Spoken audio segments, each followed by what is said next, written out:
असो छठ में न राजा जी तनिको नहीं ठीक कोई असो छठ में न बोली बोली छठी मैया की।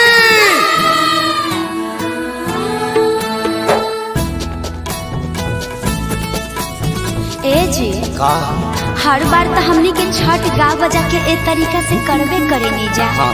तो काहे ना अब की बारी कुछ नया तरीका से गा के छठ मनावल जा। पूजो में नया तरीका होला का? हाँ जी कुछ गाई ना। पहले तो ही शुरू कर।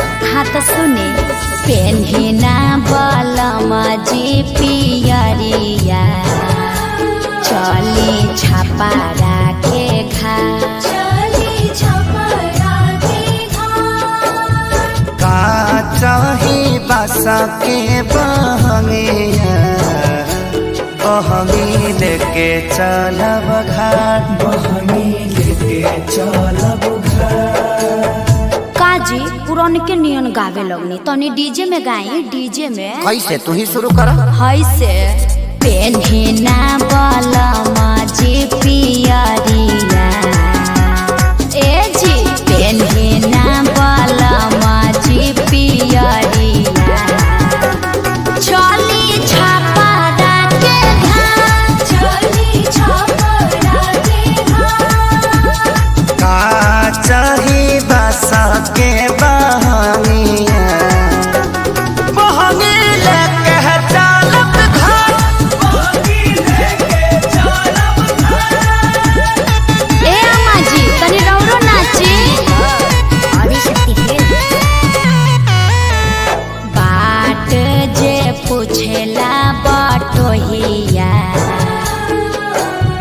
बाट जे पूछेला बटोहिया ई दल के करा के जा ई दल के करा के जा। तू तया धरा हवे रे बटोहिया तू तया धरा होइबे रे बटोहिया ई दल छठी माई के जाय ई दल छठी माई के जाय का चाही बासा के बहंगिया तब हम ही ना चाहता ना जाए बहंगिला चाहता ना जाए बहंगिला चाहता ना जाए। करी न सासु आमा जी तैयारिया अर्घ के बेरा बीतल जा पेन्ही नारी सबके पापा पियरिया दौरा घाटे पहुँचा मम्मी हम तली थी घाट पे पलाका छोले। अरे तू का करे जइब पराका फोड़ के हमार सारी जरइब मरम एक था। छठी घाटे करबे डरामा ओही जा हो जाई बाबा ओही जा हो जाई यार पापा से बोल मम्मी मारने की धमकी दे रही है पापा। साफा आतंकवादी हो का काहे लाइक लगे डरोले बड़वा। अरे ना जी बबुआ पर चटक न जन चलाई है दिहल हा छठी माई के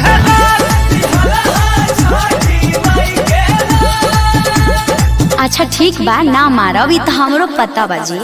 खीर पावन ह छठी मैया खुश रहो नैहर ससुराल खुश रहो आंगना दुआर खेसारी पवन बले रही प्यार।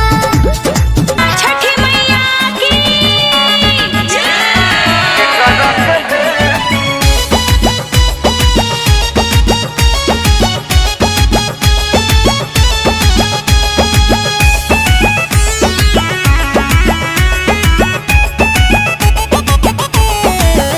असो छठ में न राजा जी तनिको नहीं ठीक कोई आसो छठ में न राजा जी